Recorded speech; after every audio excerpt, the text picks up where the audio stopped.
boa noite, alunos. Voltamos, tivemos uns problemas técnicos no início da live anterior, mas agora já estamos ao vivo para poder falar um pouquinho de Sociologia de Direito. Vou repetir um pouquinho para vocês aquilo que eu já tinha comentado na live anterior, que é justamente esse nosso bate-papo de hoje. A ideia é que a gente possa fazer uma discussão sobre as visões clássicas do direito, como eu vou comentar, né?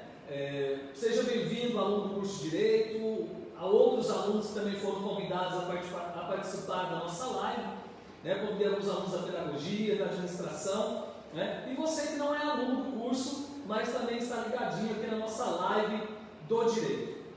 Para começar um pouquinho o nosso bate-papo, enquanto as pessoas vão entrando, vão acessando o nosso canal e reconectando, né, a nossa live, gostaria de parabenizar todos os alunos do curso de Direito. Parabéns, alunos, estudantes do curso de Direito. Hoje é dia 19, né, dia do estudante de Direito.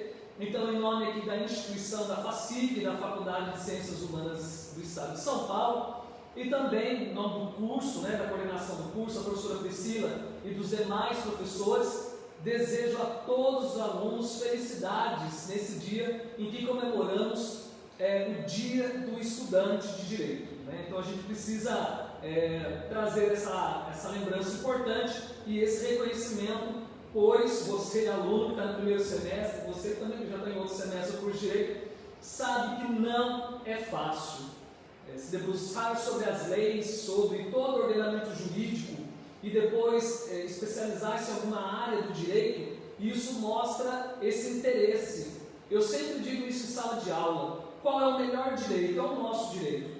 O direito brasileiro é complexo, muitas vezes as pessoas o criticam, mas aquele que se dedica ao curso de Direito é aquele que ama o seu país e é aquele também que ama o estudo da legislação brasileira, por mais complexa que ela seja, ok? Então nós precisamos cada vez mais lutar, né, por leis justas, lutar, né, para que a lei seja melhor a cada dia, e isso mostra a importância de você, aluno, estar nesse momento no curso de Direito estudando. Então, parabéns. Para a gente poder comemorar essa data, os alunos do curso de Direito, né, quem escrever na live aí o eu quero, até coloquei aqui na luz aqui em cima, o eu quero, então você pode concorrer a essa linda caneca com chocolate, tudo bem? Escreve aí na live eu quero. É claro que o foco são os alunos do curso de Direito, tá? Você pode colocar aí na live de onde você é, o seu curso, a sua cidade, no caso. Depois eu passo, né, quando a live estiver disponível, eu passo lá olhando quem estava interagindo na nossa live. Mas os alunos do curso de Direito que quiserem ganhar essa caneca, é só colocar um eu quero aqui. A Paty, Rosa, o André Felipe já colocaram aí, né, o eu quero. Muito obrigado pela participação de vocês. Então, a Kátia também acabou de colocar aí, a Mônica Oliveira. É aula, gente. Parecendo quase um programa, mas é aula. Vamos lá para a gente dar conta do recado. Para a gente poder falar um pouquinho sobre Sociologia do Direito, eu trago para vocês essa discussão inicial que nós já tivemos com os alunos, né, do primeiro semestre, lá no primeiro bimestre, falando o que é Sociologia, qual é a importância da Sociologia. Para os alunos que estão no primeiro semestre, e eu estou utilizando o material que foi disponível, né, lá no ambiente virtual de aprendizagem, eu vou falar sobre as visões clássicas, né, da Sociologia do Direito e sua importância no conhecimento jurídico.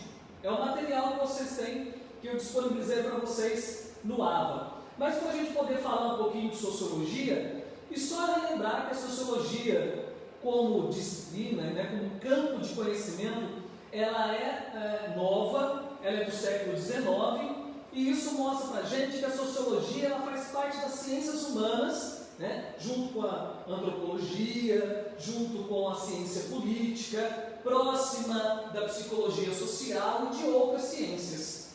Então a Sociologia ela é uma ciência recente. No material ainda do primeiro bimestre, eu disponibilizei para vocês, nos slides, quando nós falamos do surgimento da sociologia lá com Augusto Comte. Quando nós falamos justamente que Augusto Comte, ele procurava trazer essa observação sobre a sociedade de maneira científica.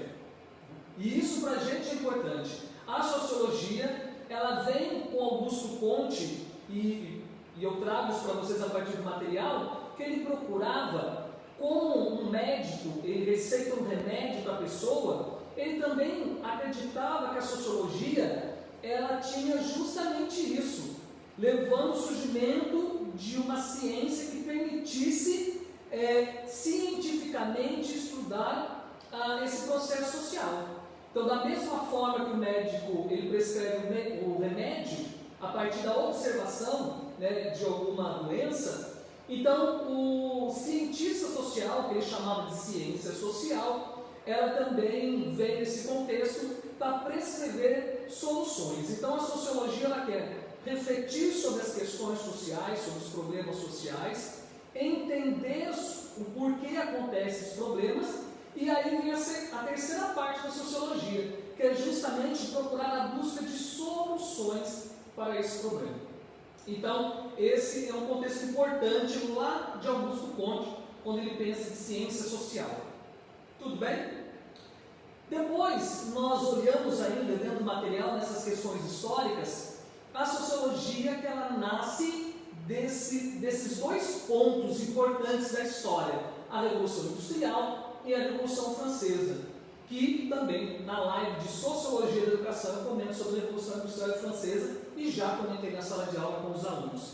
A Revolução Industrial, que vem mudar todo o ambiente econômico, e a Revolução Francesa, que vem mudar completamente o ambiente político.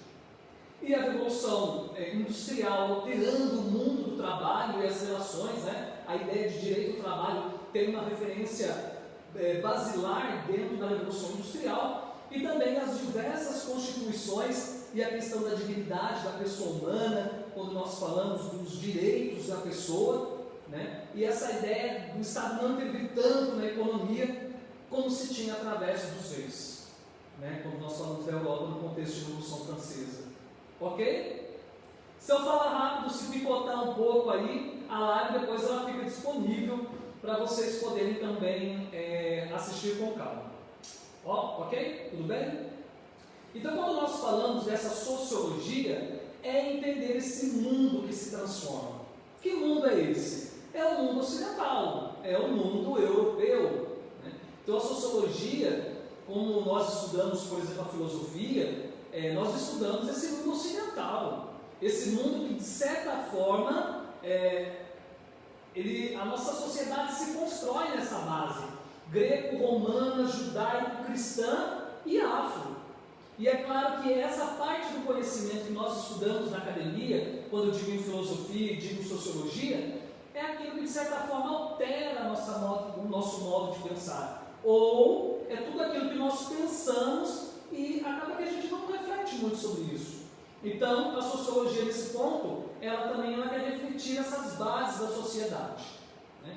Todo esse mundo, inicialmente esse mundo que se transforma de um mundo rural, de um mundo bucólico, né, como nós usamos na literatura, para o mundo industrial, né, para o mundo do capital, para o mundo agora, veja, eu acabei de falar, o mundo ocidental.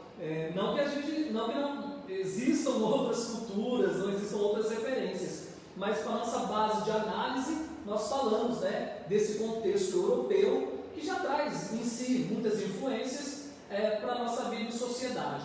Esse mundo que deixa de ser cristão católico, esse mundo que passa a ser capitalista e protestante. Então, são tantas transformações que você precisa realmente de uma ciência que estude a vida da sociedade e que ajude a entender, compreender e buscar soluções. Isso vai ser fundamental para entendermos os filósofos, os sociólogos clássicos, né? A tríade clássica. Tudo bem até aqui?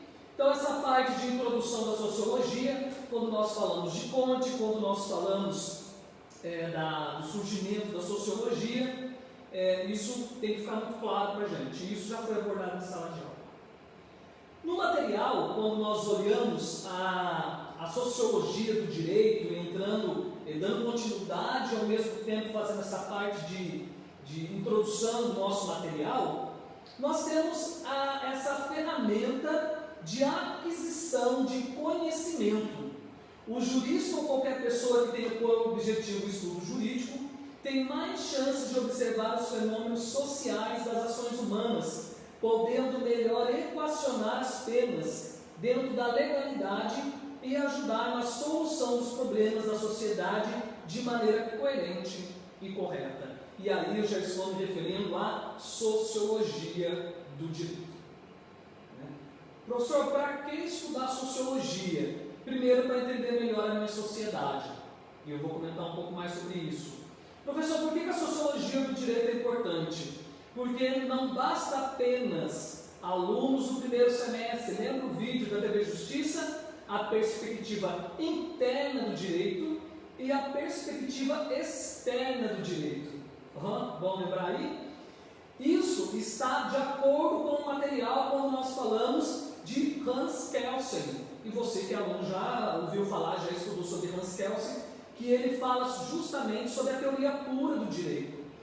Essa visão de Kelsen é a perspectiva interna do direito, que lá no material está dizendo assim: limita as descrições normativas. A ciência jurídica não cabe investigar a eficácia, mas tão somente se pronunciar acerca de sua validade formal. Então, quando nós olhamos esse tipo de pensamento, é a perspectiva interna do direito. O que seria a perspectiva interna do direito? Qual o melhor direito, qual a melhor lei a ser utilizada em determinado caso? Quando nós falamos dos rituais, das sequências de julgamento, de processo, é a perspectiva interna, aquilo que precisa acontecer de maneira objetiva. Quando nós falamos dessa perspectiva externa do direito, aí sim é a contribuição dos estudos sociológicos para o direito. Então isso precisa ficar claro para a gente. Tudo, quando o professor passa em sala de aula, ele está conectado, ok? Então, quando nós falamos do vídeo da TV Justiça, da aula de Sociologia do Direito, em que o professor analisa a perspectiva interna do direito, a perspectiva externa do direito, ele está justamente nessa parte do texto, mostrando para a gente o que o nosso material fala. Por exemplo, Kelsen, ele reconhece depois a importância da sociedade. Por quê? Falo sempre com meus alunos, de onde brota a lei? De onde brota o direito? Qual é a fonte primária do direito? A sociedade. Isso é claro.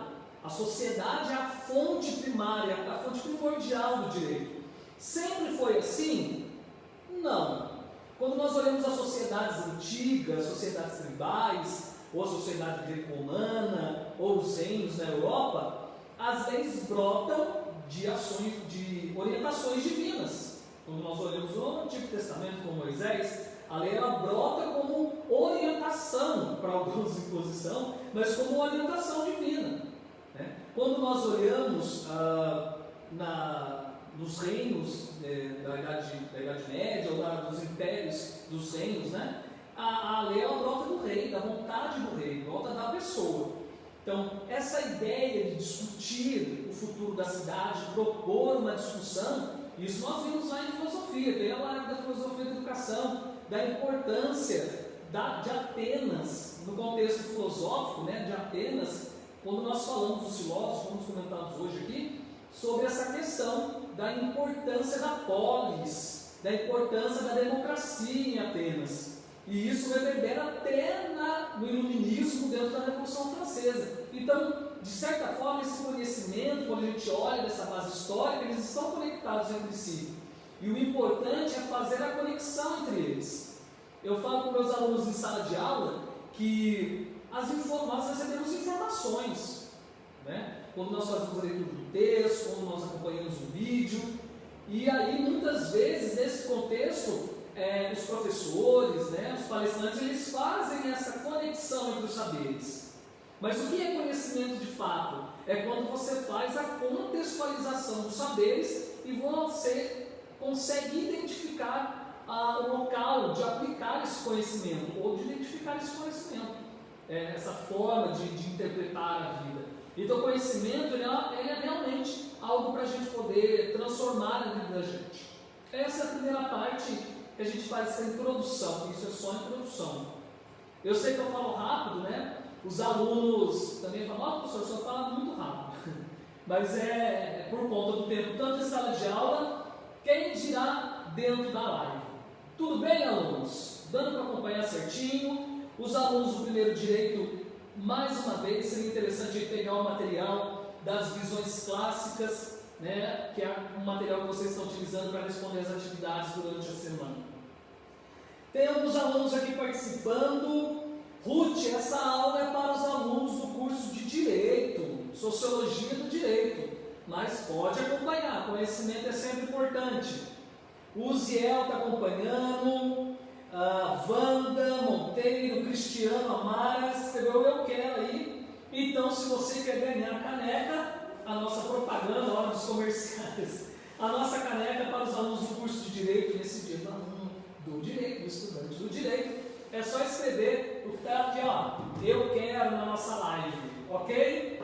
Obrigado pela participação de todo mundo aí. Então, é sempre importante contar na live com a participação dos alunos e, na medida do possível, eu vou olhando aqui e vou compartilhando um pouquinho dos alunos que estão escrevendo eu quero, ok? Gente, o próximo passo, quando a gente está falando sobre as visões clássicas, e você já acompanha aqui no nosso slide, é a questão da visão de sociedade. O material traz, apresentando esse momento como uma pré-sociologia. Por que uma pré-sociologia? Porque são pensadores que estão refletindo a sociedade em que vivem. Então esse é o primeiro ponto que mais para frente eu vou lembrar vocês. Então, toda vez que eu faço a leitura de um pensador, toda vez que eu me proponho a ler sobre alguém que escreveu sobre alguma coisa, eu preciso, primeiro, identificar o contexto em que ele vive. Senão, fica difícil. Se eu pego frases fora de contexto de uma sociedade e coloco ela, insiro ela nos dias de hoje, eu posso ter um problema muito grande, porque esses pensadores estão falando para a sociedade em que eles vivem. Então isso é o primeiro ponto. No nosso material nós trazemos para vocês essa reflexão de sociedade, justiça ou virtude em Platão e Aristóteles. Tudo bem? Lá no material diz assim: Platão expõe uma visão bastante original a respeito da sociedade, sua formação, organização e afins. A polis, como eu já comentei, era o centro da vida do homem grego. Segundo Mascaro, enquanto a visão social dos modernos parte do indivíduo para a sociedade, a visão dos gregos partia da sociedade para o indivíduo. Então, essa ideia do contexto social, do grupo a que pertencia, do mundo grego, isso é importante. Comentava na área de filosofia e educação, falando de filosofia no contexto da Grécia Antiga, que a ideia dos gregos, ou nós olharmos a Grécia Antiga, não é a Grécia política atual, e nem a nossa ideia, por exemplo, de Brasil, como os estados que compõem, a federação. A ideia do grego, você tem um mundo grego, mas cada cidade é uma cidade-estado. Cada cidade tem as suas próprias leis. Até porque quando nós falamos da Grécia Antiga, nós estamos falando, por exemplo, de Troia. Os troianos ficam na costa oeste da Turquia, junto com a cidade de Mileto, onde surge a filosofia com Tales de Mileto.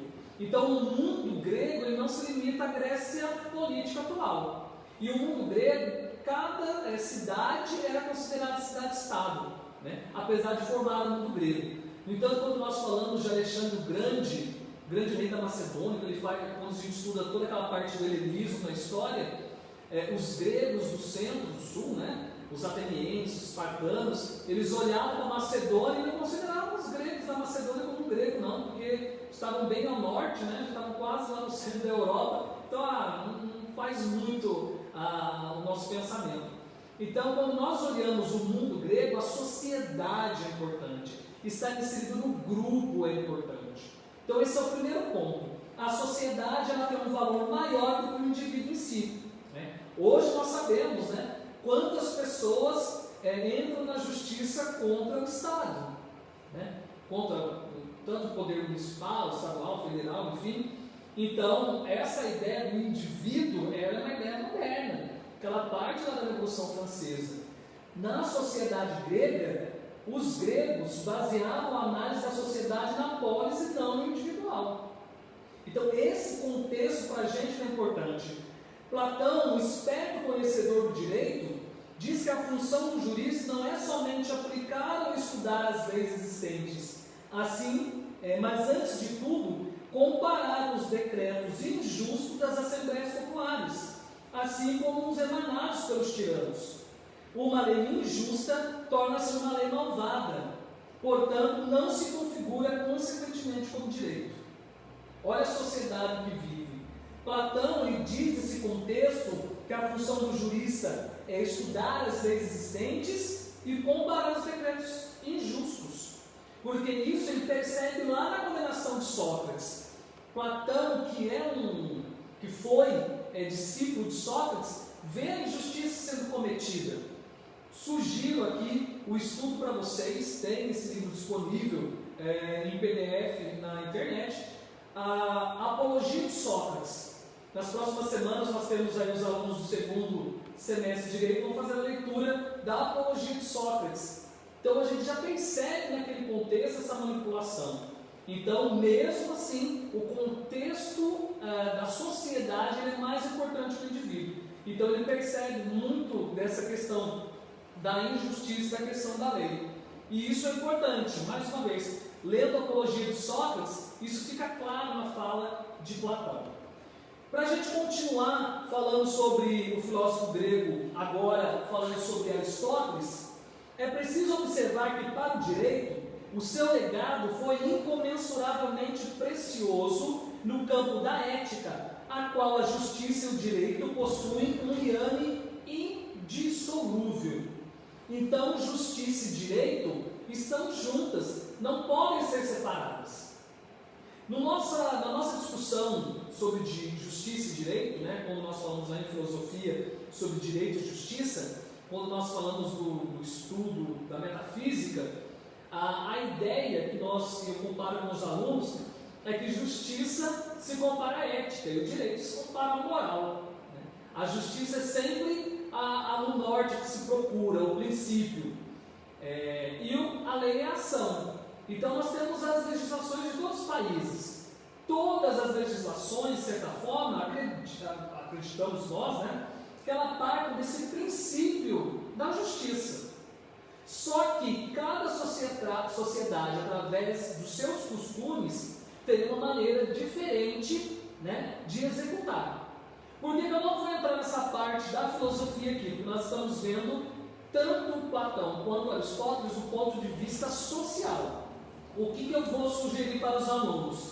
Quinta-feira, né, quinta-feira, dia 21, vou fazer uma live para os alunos do segundo semestre de Direito. Então vocês podem acompanhar que nós vamos retomar essa ideia de justiça nos filósofos, a partir dessa perspectiva filosófica, e aí a gente pode aprofundar sobre isso. Tudo bem? Então, direito e justiça, para Aristóteles, são inseparáveis. Essa ideia do homem não pode ser individualista, remete-nos a uma questão da sociedade que ele vive. Né? Ele diz que o homem é um ser social porque nasce necessariamente de uma sociedade conjugal. Então o homem ele necessita do outro, o homem ele precisa do outro. Né? Como diria no primeiro trimestre, o homem ele não nasce para viver sozinho. O Aristóteles diz: o homem é naturalmente um animal político. O homem, ele nasce, e é dessa noção, né, da linguagem, da necessidade da vivência na polis, da vivência com o próximo, que surge a família e o Estado. Então Aristóteles ele já defende: o homem é naturalmente um animal político. E isso mostra para a gente que se dá através da linguagem, através da distinção do certo e do errado, do injusto e do injusto. O homem é o único animal que ele coloca a sua cabeça no travesseiro à noite e diz: fiz coisa errada. Sabe assim, aquele pensamento, não fiz coisa certa. Ao contrário dos demais animais, que não tem o senso do bom e do mal. Dos outros animais, nós somos o animal racional, e os demais animais que simplesmente agem por instinto. Isso nós aprofundamos na aula de política, lá em filosofia. Mas é bom citar aqui a importância da vida em sociedade, da importância do indivíduo no coletivo. A justiça é considerada por Aristóteles a virtude ética mais importante, pois é a única que se relaciona com o próximo e com o bem do próximo. Por isso que a ética, quando a gente fala da questão do equilíbrio em Aristóteles, da ética, da importância da reflexão da ética, da busca da ética, quando nós colocamos aqui justiça e virtude, porque estão juntas, elas não são separadas. Um homem justo é um homem virtuoso. Os alunos de filosofia, quando nós trabalhamos a metafísica, quando nós falamos do ser em metafísica, a partir do filósofo Parmênides, que ele diz: o ser é e o não ser não é. Então, o homem justo não pode ser justo e injusto ao mesmo tempo. O homem justo, ele é um homem virtuoso. E isso mostra bem claramente para a gente. A lei bem elaborada é justa e direciona a conduta dos homens à prática de atos virtuosos. E que o homem que obedece à lei é justo e virtuoso. A justiça não é uma parte da virtude, mas a virtude inteira. E a injustiça não é parte do vício, mas é o vício inteiro. Na quinta-feira eu vou comentar a questão de vício, e virtude em Aristóteles na aula de filosofia. Então, justamente, o vício ele está entre o excesso e a falta.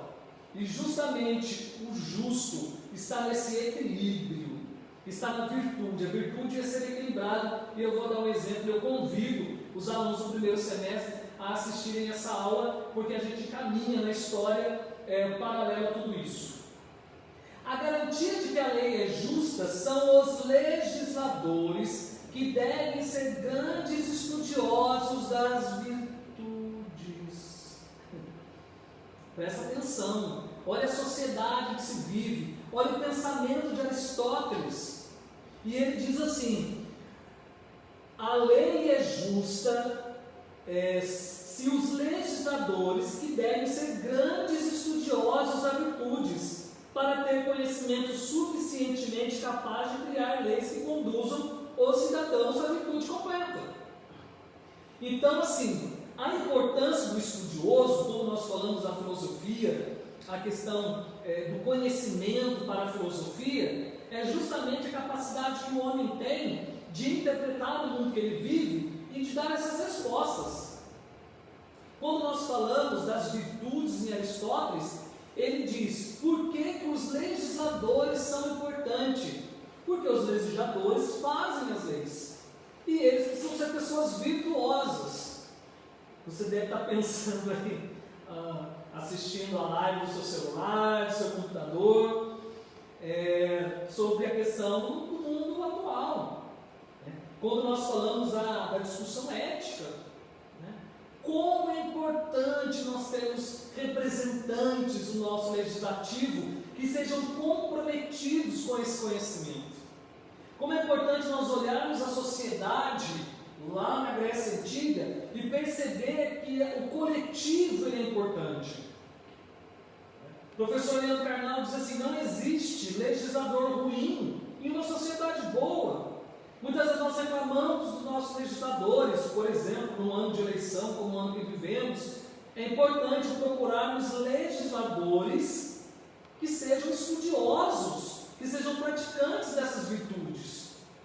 E o mundo das aparências, como diria Platão, idealista, entre o mundo das ideias e o mundo real, muitas vezes a aparência acaba chamando a nossa atenção.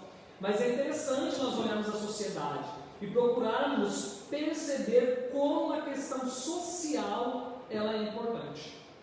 Tudo bem? De pouco vale a lei sem cidadãos virtuosos, né? É a parte que eu retiro aqui do texto, para a gente encerrar essa parte de mundo grego. Tudo bem, nós temos aí algumas participações, nós temos meia hora de live. Estou pegando aqui a Rita Alves, do curso de Pedagogia. Da Pedagogia escreveu, eu quero também a caneca. A Márcia Cavalcante, Tamires Vilas Boas, minha aluna do 7º semestre, lá do curso de Psicologia. Muito bom ter você aqui. A Dani, aluna do 3º semestre de Pedagogia. Wanda Monteiro, a Rita Honorato, André Felipe, muitos alunos participando da nossa live. Eu agradeço. Você pode também escrever para ganhar a caneca, essa caneca, entre uma sociedade ou outra, né? A caneca para os alunos. O foco são os alunos do direito, né? Sábado a gente prepara algumas coisas para os alunos da pedagogia, mas hoje o aluno do direito escreve aí, ó, eu quero, já está aqui na lousa, tudo bem? Se você compartilhar também, ganha pontinho, viu? Ganha pontinho para ganhar a caneca, não é na nota, senão todo mundo acha que é na nota, não é na nota não, viu? Senão já não querer trocar compartilhamento por nota, né? Para colocar lá no Ava que compartilhou o vídeo do professor, ganhou um ponto, né? Não é assim não. Tudo bem? Vamos para a próxima sociedade, no próximo contexto social. Agora, como a gente vê aqui nos slides, nós temos a visão de sociedade, de justiça em Agostinho e São Tomás de Aquino. Para a gente poder pegar essa ideia de Agostinho e São Tomás de Aquino, nós precisamos partir dessa ideia que eu acabei de apresentar. Agostinho, lá na Idade Média, no início da Idade Média, ele retoma o pensamento de Platão, e Tomás de Aquino, ele retoma o pensamento de Agostinho, já mais no final da Idade Média. Então nós temos Agostinho abrindo a Idade Média, utilizando todo o pensamento filosófico agora para estruturar o pensamento cristão. Passei uma atividade para os alunos perguntando qual é o plano de fundo da Idade Média. Então, o grande plano de fundo da Idade Média, como nós olhamos aqui, é a fé. O grande plano de fundo nós temos Deus, e o grande plano de fundo é a Igreja Católica, né? Eu estou dividido em três, mas é um plano de fundo único: fé, Deus e Igreja Católica. E é nesse contexto que a Idade Média ela é profundamente metafísica, porque ela está apoiada na ideia de Deus, na ideia da transcendência. Tudo bem? Está no nosso material assim: há uma primazia do indivíduo em face da sociedade, porque esta é o resultado de características individuais. É claro que no Novo Testamento, e nas cartas, né, de Paulo, por exemplo, nós temos a importância da comunidade cristã. A comunidade cristã é importante para a questão da salvação, mas a pessoa, né, ela é sozinha nesse momento da salvação. A gente tem um filme que eu gosto muito, que é o Alto da Compadecida, aquele momento, né, em que o bispo, o padre, o Jombrio, o Chicó, a esposa com o marido madeiro, e aí a gente tem lá o cangaceiro, estão todos. Mas naquele momento, a salvação se dá pelo mérito de cada um, se dá pelas ações de cada um. E aí eu não estou discutindo as questões do ponto de vista a fé sem obra, mas a questão da individualidade, a questão da sua salvação. E Agostinho abre todo esse pensamento, né, que nós chamamos lá da patrística, da escolástica, da Idade Média, tentando traduzir a fé através de uma explicação da razão. É claro que a razão do pano de fundo transcendente. Então nós chamamos também de filosofia, a filosofia da Idade Média, a filosofia da patrística, dos pais da igreja, da escolástica, que acontecem nas universidades, que acontecem nos mosteiros. Um filme que eu sugiro para os alunos, Em Nome da Rosa, mostra a importância, né, da filosofia e do conhecimento para essas questões. E continua: não se pode esperar plenitude de virtudes ou de justiça na sociedade, porque os indivíduos que a compõem são pecadores. Diferente de Agostinho, diferente depois de Tomás de Aquino, diferente de São Tomás de Aquino, diferente de Aristóteles, perdão, Santo Agostinho, ou Agostinho, ele vai retomar essa ideia platônica do mundo das ideias, né? E do mundo das aparências, o mundo que nós vivemos, do mundo das aparências, do mundo das ideias, que é o mundo perfeito, e vai falar sobre a cidade de Deus e a cidade dos homens. Então não espere muita coisa aqui, porque não é um mundo de pecado, é um mundo que nós temos que pensar no mundo divino. Então aqui, primeiro, a questão individual, das características individuais, isso é importante porque a questão da salvação, a salvação é individual. E quando nós falamos dessa ideia da justiça, que não se espera na justiça terrena, mas apenas na justiça divina. A justiça não se faz nem se espera em sociedade, mas em Deus. A terra e a vida social são eivadas de corrupção, devido ao pecado original do homem. Somente a salvação poderá levar o homem à justiça e à virtude, porque essa se encontra na cidade de Deus. Olha aí a sociedade sendo explicada no contexto cristão, no caso da Idade Média.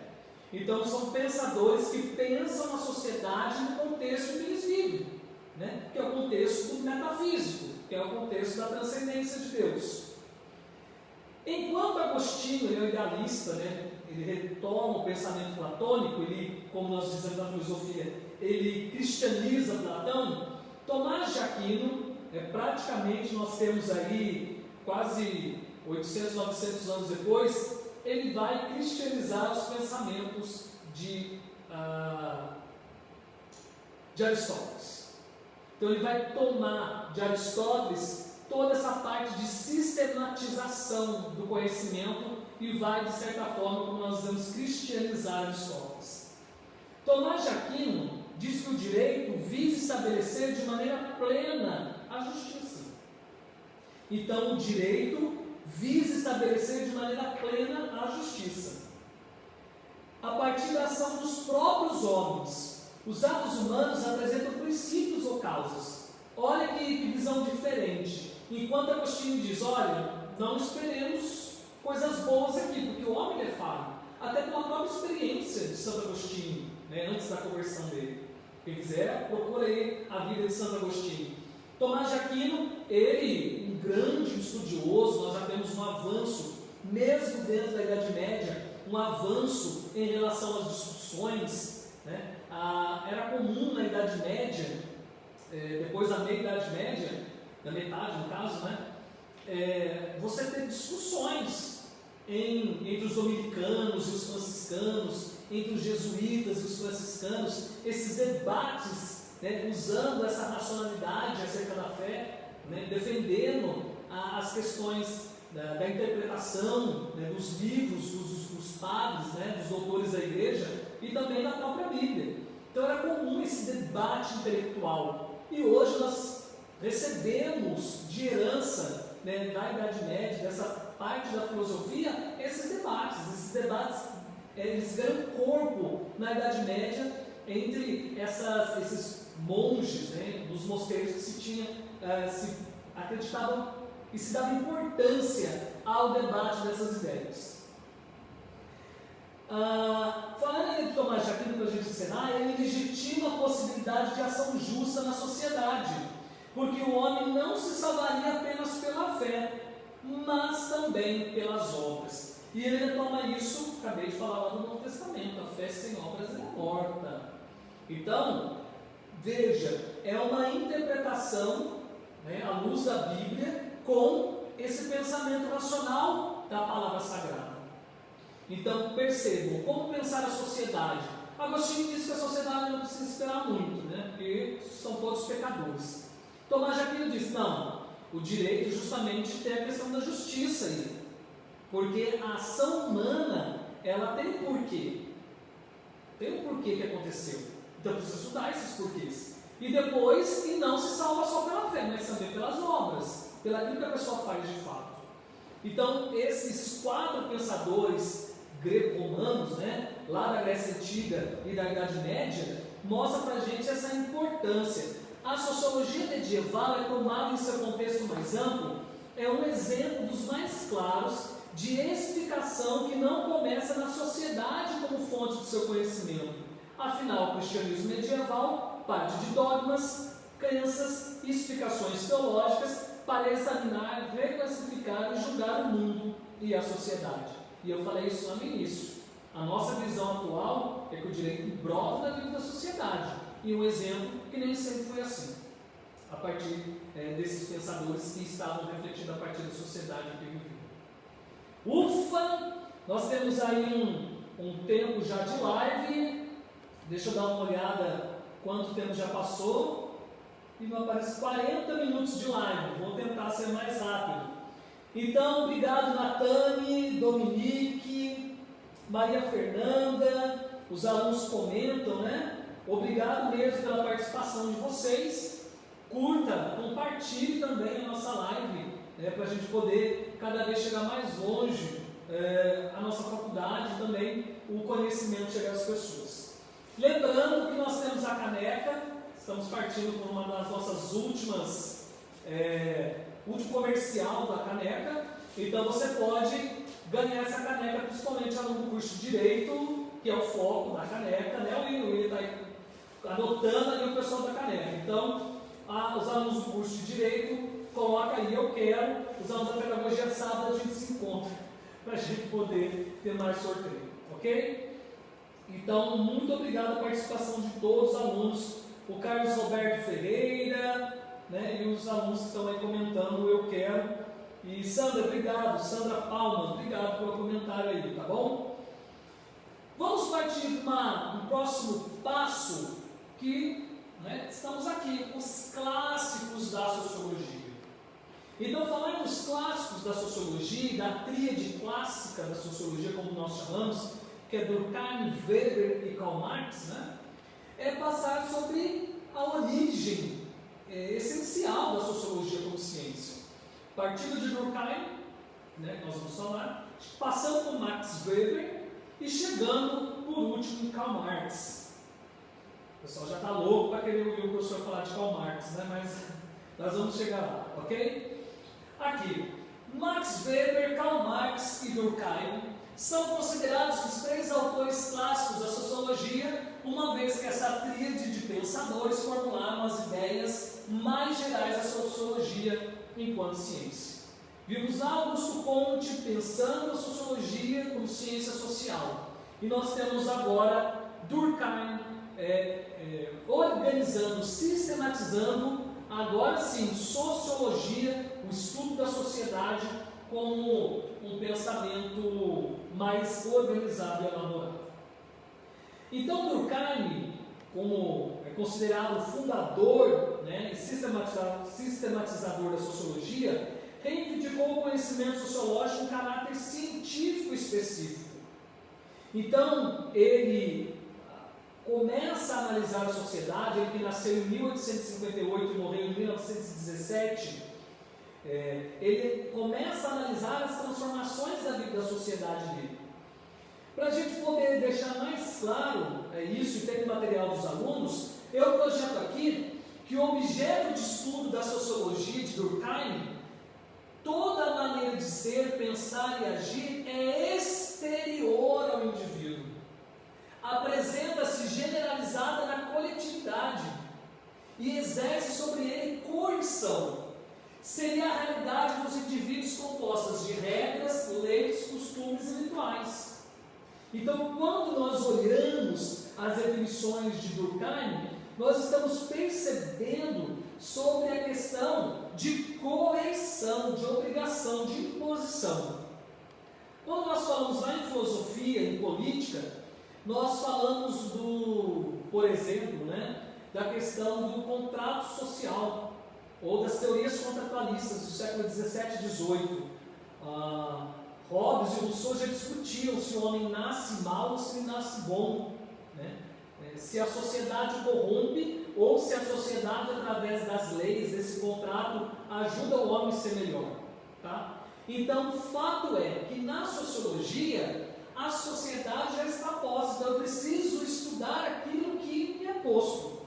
E o Durkheim, ele vai vai falar justamente da questão da coercitividade, da exterioridade e da generalidade. Você que está acompanhando, acredito que você consiga enxergar bem o que está escrito aqui no material. Então, tudo isso, né, que nós falamos aqui é chamado em Durkheim de fato social.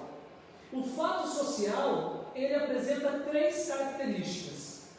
Ele é coercitivo, força que obriga os indivíduos a cumprirem os padrões. Ele é exterior ao indivíduo, porque ele força independente da vontade dos indivíduos e de suas consciências. E ele é de generalidade, ou seja, existe não apenas para o indivíduo, mas para toda a coletividade.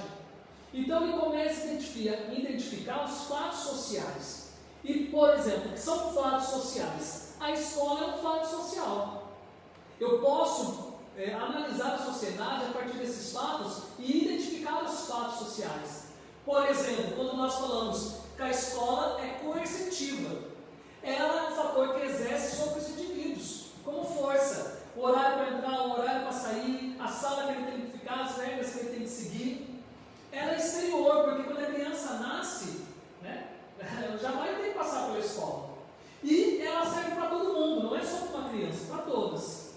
Aí eu pergunto para vocês, a religião é um fato social, a família é um fato social, e, no nosso curso mais importante, a lei é um fato social, porque a lei é uma força que exerce sobre o indivíduo, apresenta sob forma de sanções, manifesta quando adotamos um idioma, uma moda, aceitamos os costumes, né? No caso da lei. Ela é exterior ao homem, possui independência das vontades isoladas e ela é da coletividade. Tudo aquilo que é repetido em outros indivíduos que é comum a uma coletividade. Então, estudar os fatos sociais em Durkheim, falando do direito, é perceber, presta atenção, que a lei ela é um fato social, porque ela também apresenta essas 3 características apontadas por Durkheim, organizando a sociedade. No início do curso de Sociologia, eu apresento uma frase de Anthony Giddens, ele é um sociólogo britânico, que diz que a sociologia é a ciência do óbvio, né? E aí Darcy Ribeiro vai dizer assim, um sociólogo brasileiro, que a sociologia é a ciência do óbvio, que vai tirando os véus que às vezes a gente não consegue interpretar a realidade de maneira coerente, correta. Então, quando nós olhamos os fatos sociais, é para ajudar a gente a sistematizar e encontrar esses pontos para poder identificar e transformar esses pontos, transformar essas situações. Então, isso para a gente é muito importante. Cada sociólogo ele vai analisando e vai apontando maneiras de organizarmos o nosso pensamento. Quando, por exemplo, lá em Aristóteles, nós falamos da lógica, quando nós falamos das falácias, né, dos argumentos, do silogismo não válido, ou quando nós falamos também dentro da lógica, do silogismo verdadeiro, que é a argumentação ideal para Aristóteles. Então, toda essa forma de organização, quando a gente aprende na escola, o conhecimento dividido em áreas, história, geografia, física, química, isso mostra para a gente que a sociologia também ela vai realizar essa sistematização do olhar sobre a sociedade. Ok? Então, o importante, os fatos sociais são transmitidos para as gerações seguintes, na forma de normas culturais, códigos, decretos, constituições, e isso fica claro para a gente sobre o fato social e a lei aqui como fato social. Geralmente, quando nós pensamos em concurso, né, tanto na área do direito, em diversos âmbitos, promotoria, quando a gente fala Tribunal de Justiça, diversos cursos nas áreas do direito. Quando nós falamos aí justamente de Durkheim, o fato social é importante nesse ponto, né, em que se analisa as questões, por exemplo, da lei como um fato social. Nós temos também uma discussão sobre suicídio, que também é interessante, que não dá para a gente abordar tudo, mas vale a pena. O direito para Durkheim é uma instituição social porque apresenta o caráter de coerção dos indivíduos através de um conjunto de sanções, punições, obrigações. Como eu já falei, que a lei é um fato social. Com isso, o jurista pode perceber que há outros fenômenos sociais por detrás de uma lei e das ações humanas, ajudando a aplicar com mais equidade a legislação. Porque é bom entender a sociologia e entender Durkheim, porque o fato social e a lei como um fato social está dentro de um contexto histórico, né? Ela faz parte da vida de sociedade e eu posso utilizar como recurso para entender com mais e aplicar com equidade a legislação. Ok? Vamos para o próximo sociólogo, Emile Durkheim. Opa, perdão, não passei? Coloquei aqui. Aqui, gente, aqui, ó, Max Weber, viu? O professor colocou Emile Durkheim, mas é Max Weber. Então, quando nós falamos de Max Weber, deixa eu colocar aqui, aproveitar a edição, para a gente não deixar errado aqui. E aí eu coloquei ali ação social, né? É Max Weber. Opa! Max Weber. Agora sim. Eu sei que você está acompanhando aí. Agora sim. Max Weber. Quando nós olhamos Max Weber, a contribuição dele é a reflexão entre economia e religião. Então, o principal livro de Max Weber, né, um dos principais, mas eu vejo como principal nesse momento, é A Ética Protestante e o Espírito do Capitalismo. Lá nas nossas aulas eu consigo abordar um pouco mais sobre essa relação da ética protestante e o espírito do capitalismo. Mas o que a gente precisa perceber aqui é que ele faz a associação importante, né, da norma jurídica com a ordem econômica. Quando nós falamos justamente nessa questão de economia, de religião, isso está relacionado diretamente com as questões da ordem jurídica. Tudo bem? Continuando. Ao compreender historicamente a evolução do direito, Weber destaca o crescente processo de racionalização que lhe é inerente. Racionalização do direito aqui apresenta uma nova ordem legal, legitimada as relações econômicas capitalistas, apelando para a equidade das relações fundamentais da liberdade e autonomia individual. O direito, então, vigente deve construir um sistema sem lacunas de disposições jurídicas, eficaz para a resolução de conflitos. Então, o direito aqui, como algo racional, como uma construção racional, né, que não deixe lacunas de interpretações e que justamente legitima o capitalismo. Esse capitalismo que é construído a partir das ideias da reforma protestante, né? Da questão do homem agora não mais contar com a igreja para a salvação e o homem agora justamente ter a interpretação de que ele, se ele está recebendo dinheiro, se ele está ganhando direito, isso é fruto do seu trabalho e isso é bênção divina.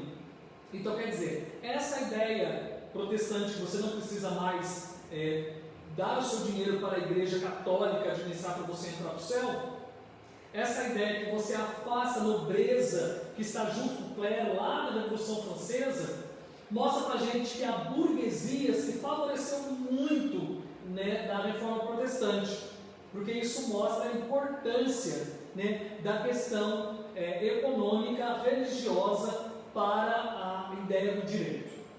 O direito possui uma ligação direta tanto com a ordem política quanto com a ordem econômica. Weber chama de ação social, que é cheia de significados e valores. Parte do indivíduo para chegar à sociedade. O indivíduo também é agente e não apenas paciente do direito. Enquanto nós vimos na sociedade grega a sociedade, o coletivo como importante, partimos para a Idade Média a importância do indivíduo e a sua importância para a salvação, no caso agora a questão do indivíduo dentro da sociedade. Nós chegamos no capitalismo e esse indivíduo ele se cristaliza no capitalismo, né, com aquelas ideias liberais já discutidas na Revolução Francesa, lá no iluminismo, nas ideias liberais. Quando nós falamos da ação social, humana que interfere com os outros e consigo mesmo. Exemplos: moda, consumo, mercado, política, religião, crime, trabalho. Então isso é ação social. A sociologia, antes de tudo, para Max Weber, compreender a ação social dos seres humanos individualmente, as motivações do indivíduo no agir social e não fazer julgamento de valor sobre as ações humanas. Então a ideia não é fazer um julgamento de valor, mas analisar essas ações. Tudo bem aqui? Dominação é outro conceito importante, né? Sobre os motivos que levariam um homem à obediência, identifica 3 formas puras de legitimação do domínio, sobre as quais constrói seu pensamento de formação do Estado. E aí no material de vocês, principalmente tratando diretamente para os alunos do primeiro semestre, nós temos aí os 3 tipos que podem ser assim definidos: dominação tradicional, dominação carismática e dominação legal burocrática. Então, quando nós olhamos as reflexões sociológicas, a história ela é permeada dessa dominação. Seja pela dominação tradicional, que é a autoridade, é pura, simplesmente suportada pela existência de uma fidelidade tradicional. Né? Quando nós falamos dessa tradição, né? Quando nós falamos de líderes religiosos ou dos próprios pais, então nós identificamos isso, né? Quando nós falamos dessas referências, como nós falamos aqui, moda, consumo, mercado, essa questão dessa dominação dentro da ação social. Depois, a carismática, onde a autoridade é suportada graças a uma devoção afetiva por parte dos dominados. Se você comparar isso à política, não vai fazer um erro nenhum. E quando nós falamos da dominação legal burocrática, onde a autoridade é baseada nas leis, no código e nos estatutos. Então, é a dominação através da lei, da imposição da lei. Então, quando nós falamos do direito sendo baseado em leis, é uma forma de dominação legal burocrática. E aí é que o material já aponta para você, aluno, que o direito está aqui, dominação legal burocrática. Por quê? Porque caracteriza pela instabilidade, já que é uma dominação baseada em normas, né, que são criadas e modificadas a partir de um estatuto sancionado corretamente, ou seja, o poder de autoridade é legalmente assegurado por esse tipo de dominação. Então nós olhamos a ação social, que é justamente você perceber a conduta humana que interfere com os outros e consigo mesmo, né? O que ele chama de exemplos de ação social: moda, consumo, mercado, política, crime, né? Trabalho. E isso tudo se dá nesses 3 campos assim definidos de dominação.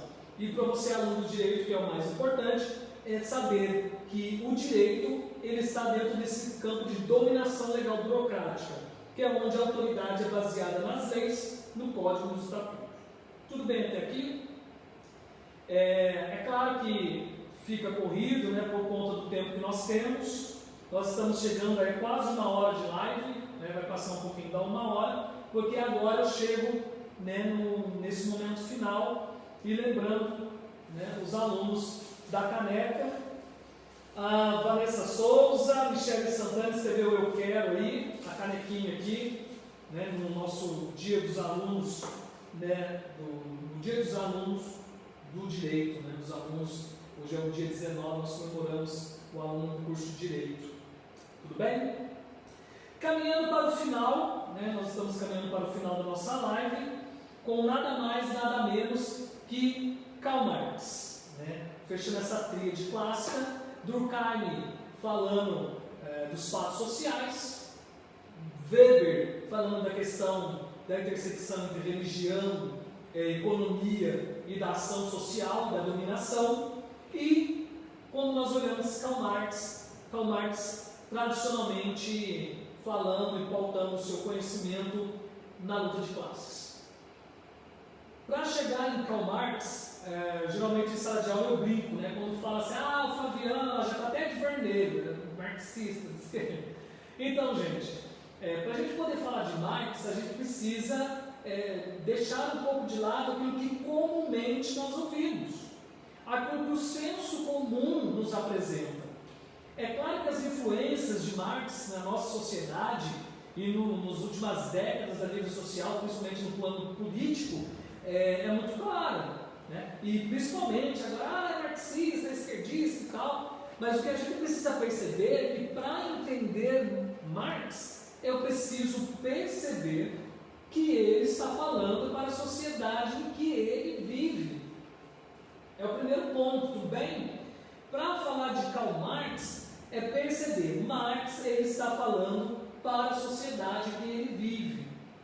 E isso é um fator primordial para a gente poder tirar todo o preconceito em relação, entender a sociedade que ele vive, que é a sociedade da Revolução Industrial, é a sociedade que passa por todas essas transformações políticas e econômicas, que mostra essas relações de desigualdade entre os burgueses, né, os donos do meio de produção, e os proletários, que são os trabalhadores.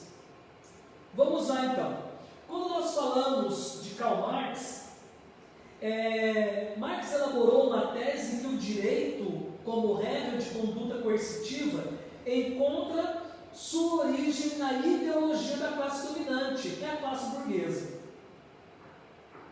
Havia uma interferência extraordinariamente forte do poder econômico sobre o direito.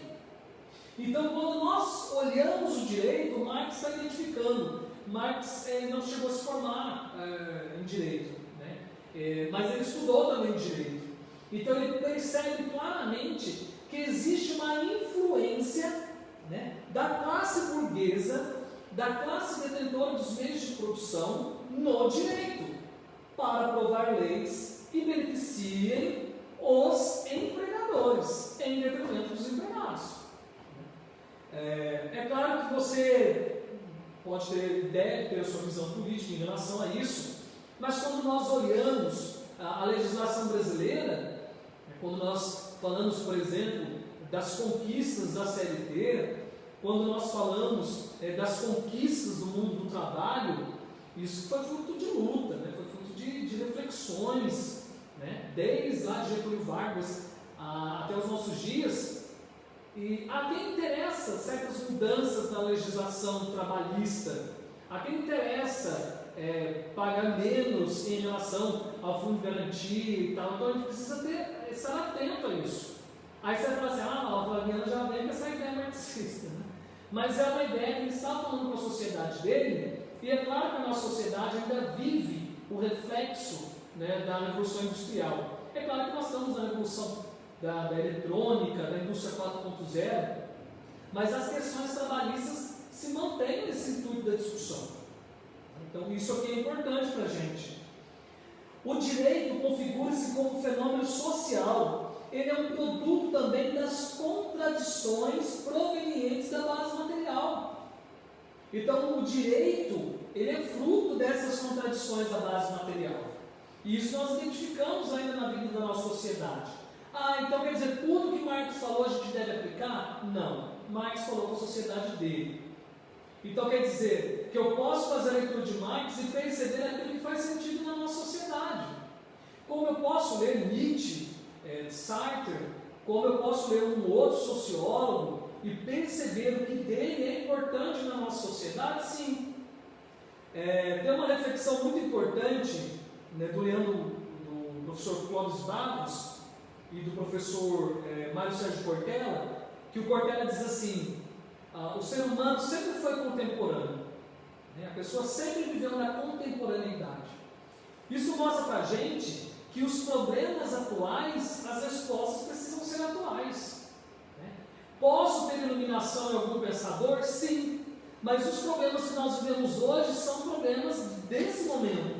Nós estamos passando pela pandemia, nós estamos passando nesse momento por essa questão do isolamento, do distanciamento, da falência de empresas. Então eu posso buscar uma resposta lá atrás, eu posso olhar Adam Smith, eu posso olhar Marx, mas as respostas, elas são desse tempo, de pensarmos o tempo presente. Podemos olhar a história e aprender com a a história? Devemos. Mas o que a gente precisa ter claro é que as respostas elas são atuais. Mesmo que as reflexões possam parecer próximas, mas o que nós estamos observando nesses pensadores é a reflexão de sua época. A partir deles, nós vamos construir uma gama de conhecimento para darmos as respostas para o momento atual. Então, a gente precisa parar de ficar olhando esses livros, né? Ah, não, mas em tal livro dizia que até isso que a gente tem que fazer aquilo outro. Não. Os livros, os contextos falaram nesse sentido. A partir do contexto que nós vemos, como nós vamos trabalhar em relação a tudo isso? Então, problemas atuais, respostas atuais, para a gente poder entender Marx. O direito é, então, para Marx, uma das instâncias em que a luta de classes se manifesta. Aqui, a luta de classes é a situação de confronto entre a classe burguesa e o proletariado, ou seja, a classe burguesa, os donos do meio de produção, e o proletariado, os trabalhadores, que vendem na força de trabalho. Isso na história, quando nós falamos de mais-valia, né, da exploração, né, do trabalhador pelo burguês, pelo dono, né, da empresa, se apresenta nos terrenos econômicos, ideológicos e políticos. É uma força motriz por trás das grandes revoluções da história. Burguesia, dono dos meios de produção, proletário trabalha e vende sua força de trabalho. Então, essa ideia do direito mostra como uma instância dessa luta de classes. É claro que quem tem essa influência aprova leis de seu interesse. Então a gente precisa ficar atento. Nós olhamos lá na Idade Média, falando em Aristóteles, como é importante o legislador virtuoso, porque o legislador não tem que atender ao interesse do dono da empresa, ou ele não tem que entender apenas o interesse do trabalhador. Ou seja, ele tem que ter a ideia de virtude, de equilíbrio, para que todos possam ser atendidos. Olha como a discussão, tanto aristotélica quanto de marxista, ou de Karl Marx, o pensamento de Marx, sem a filosofia marxista, pode ajudar a gente a entender os dias de hoje. Aristóteles e Marx me ajudando a entender essa realidade que vivemos hoje. A revolta do proletariado. A revolução ocorreria à medida que os trabalhadores tomassem a consciência de sua condição de exploração e se unissem enquanto classe para si em sindicatos e partidos. Dessa forma, eles lutariam pela extinção da propriedade privada, né, e do Estado burguês. Aí sim, nós entramos num ponto, e que é um ponto discutido bastante, né, a ideia da saída do capitalismo para o socialismo, e nós encontramos estados socialistas, né, como nós falamos de Cuba, da extinta União Soviética e de outras experiências, e o último passo é o comunismo, que é a organização social comum, sem propriedade privada e sem um aparelho estatal dominador. Só que quando nós olhamos as experiências que temos, nós ficamos nos estados totalitários, né? Os estados socialistas, quando você diz assim, o Brasil vai virar comunista, nós vamos virar todos comunistas, é mentira. Nunca existiu na história a ideia do comunismo, né? Porque seria a organização social comum. Então, essa ideia que o Brasil é comunista não existe. Agora, a ideia que nós vemos até dos partidos socialistas querendo chegar de certa forma no comunismo, mas longe disso, é a gente pensar que no século XXI, será que essa luta de destruir a fábrica, ou nós estamos falando de um outro tipo de luta a partir desse olhar? Uma luta que exige de mim um equilíbrio aristotélico, uma luta que exige de mim uma consciência do século XXI, em que nós falamos de direitos humanos, em que nós falamos de bom senso, em que nós falamos de diálogo, em que nós falamos de dialética.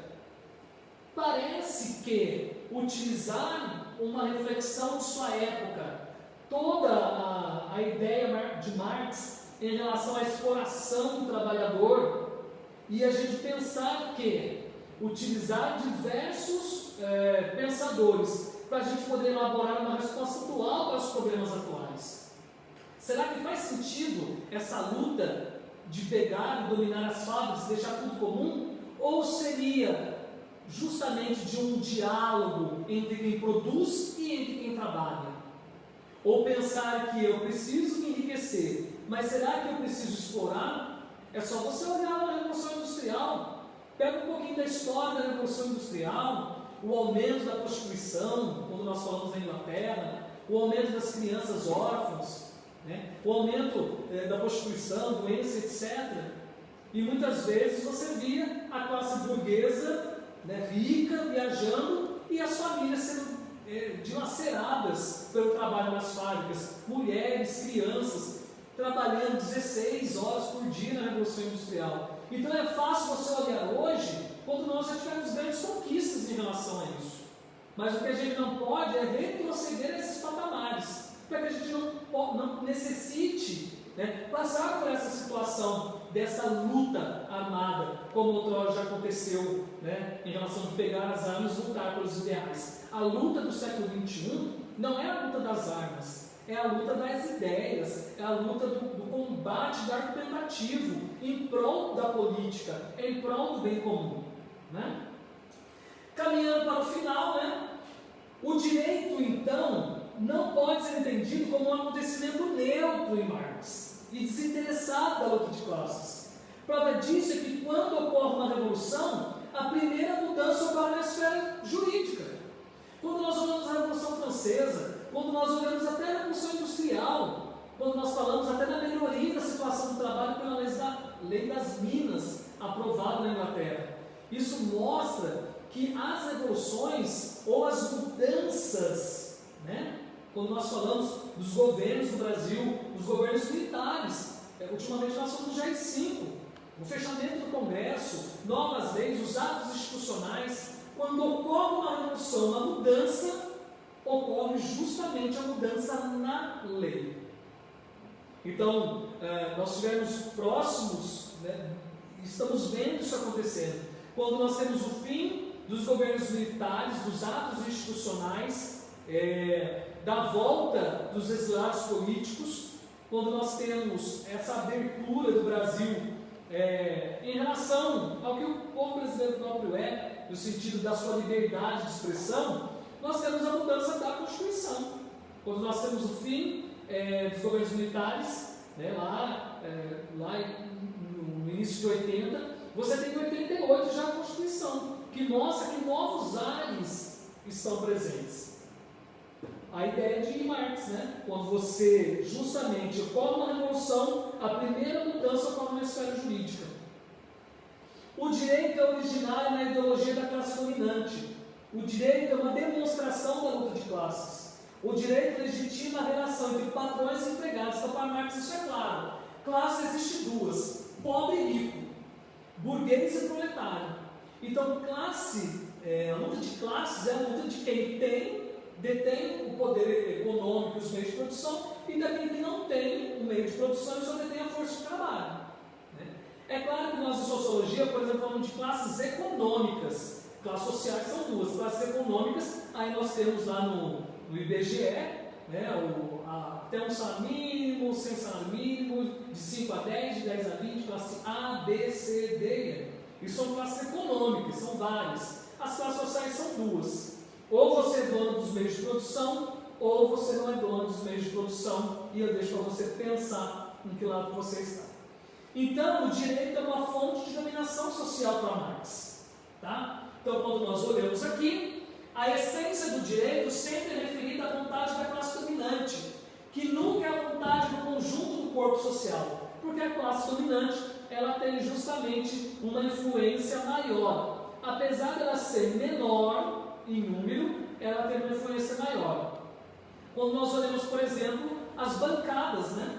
Quando nós falamos da bancada ruralista, quando nós falamos da população que mora uma população rural, nós temos uma bancada ruralista, muitas vezes, que não está pensando nos interesses da população rural, está pensando nos interesses dos ruralistas. Aqui eu não estou numa parte assim, ruim da bancada. É claro que eles precisam lutar em relação às leis, à demarcação de terra, a lei em relação aos seus sítios, à sua produção.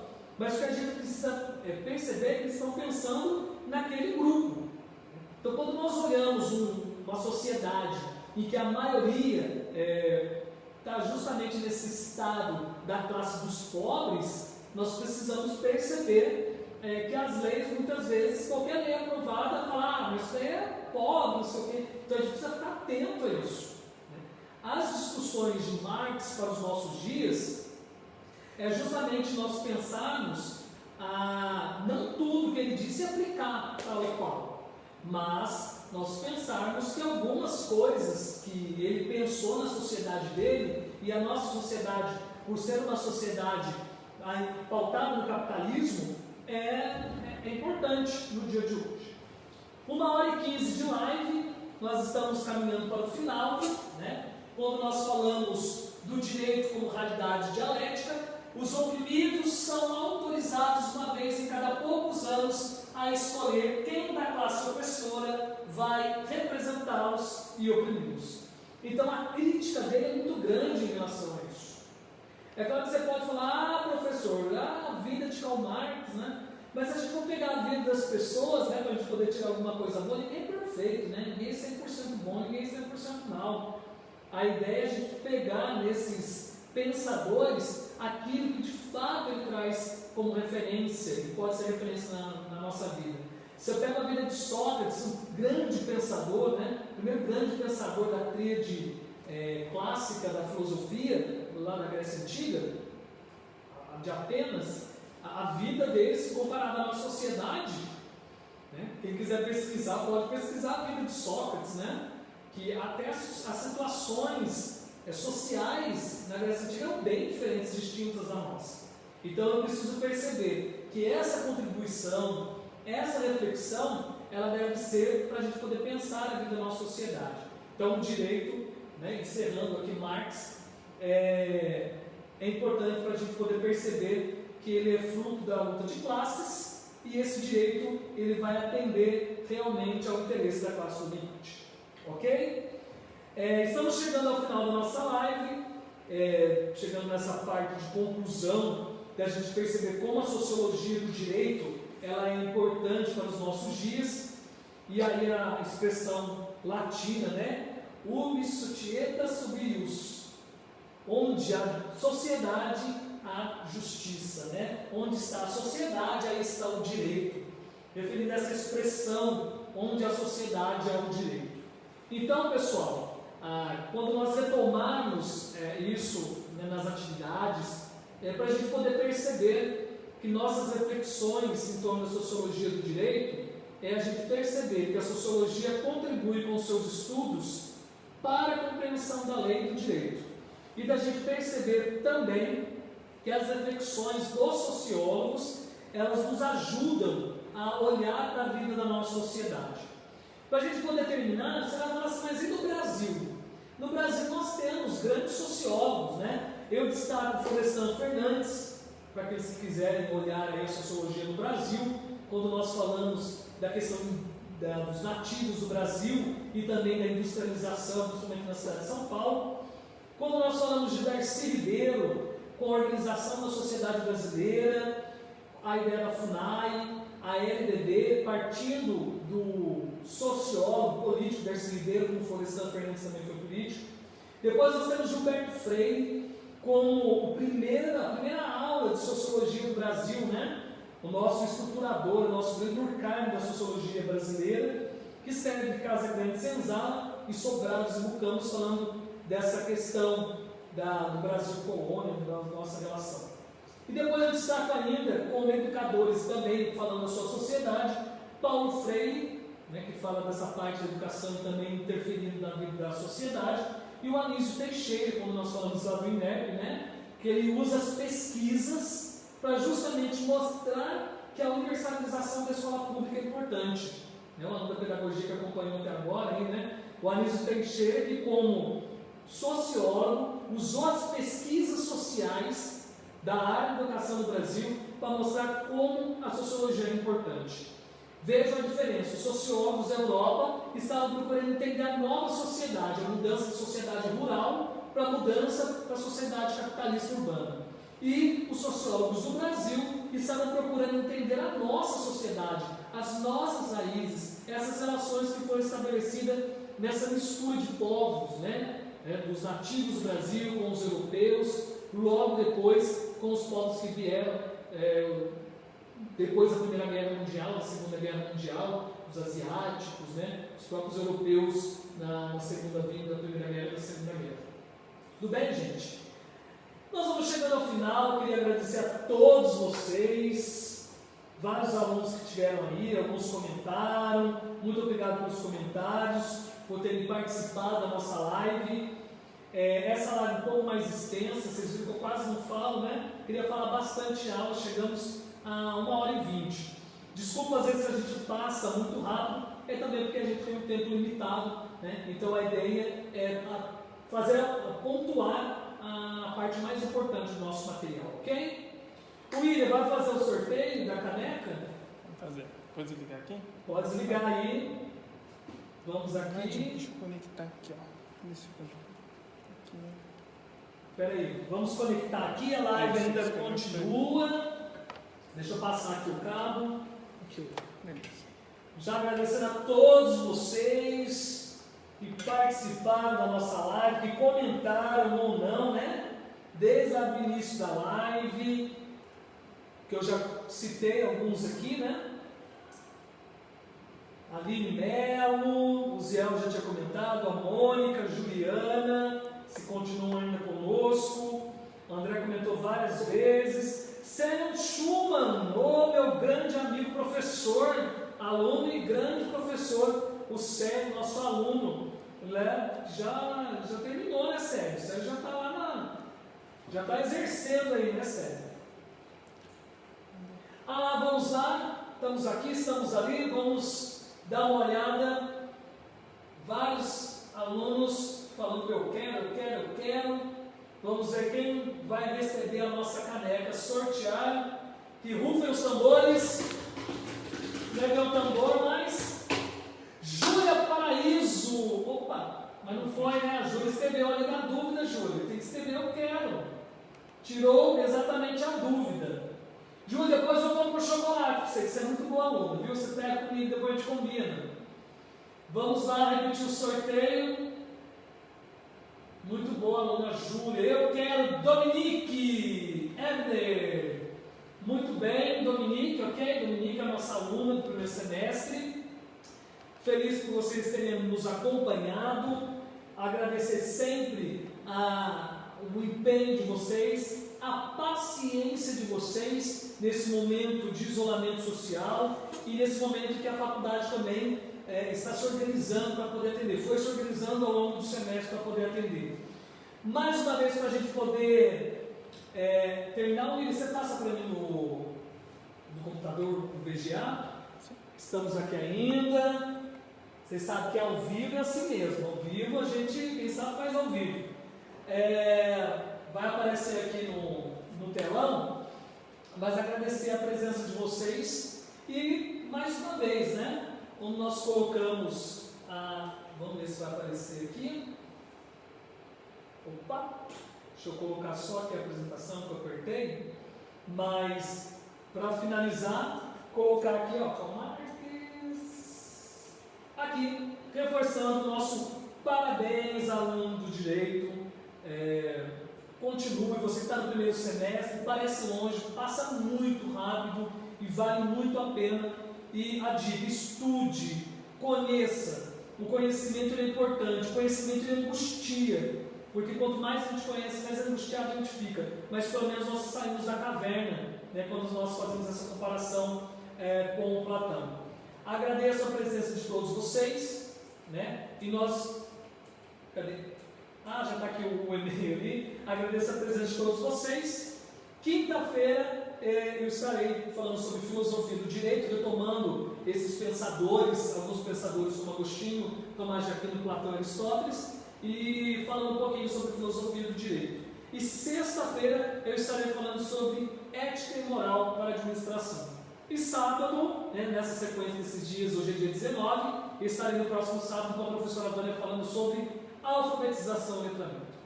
Pessoal que ficou com a gente até o final, muito obrigado. Até a próxima live e bons estudos para vocês. Tchau!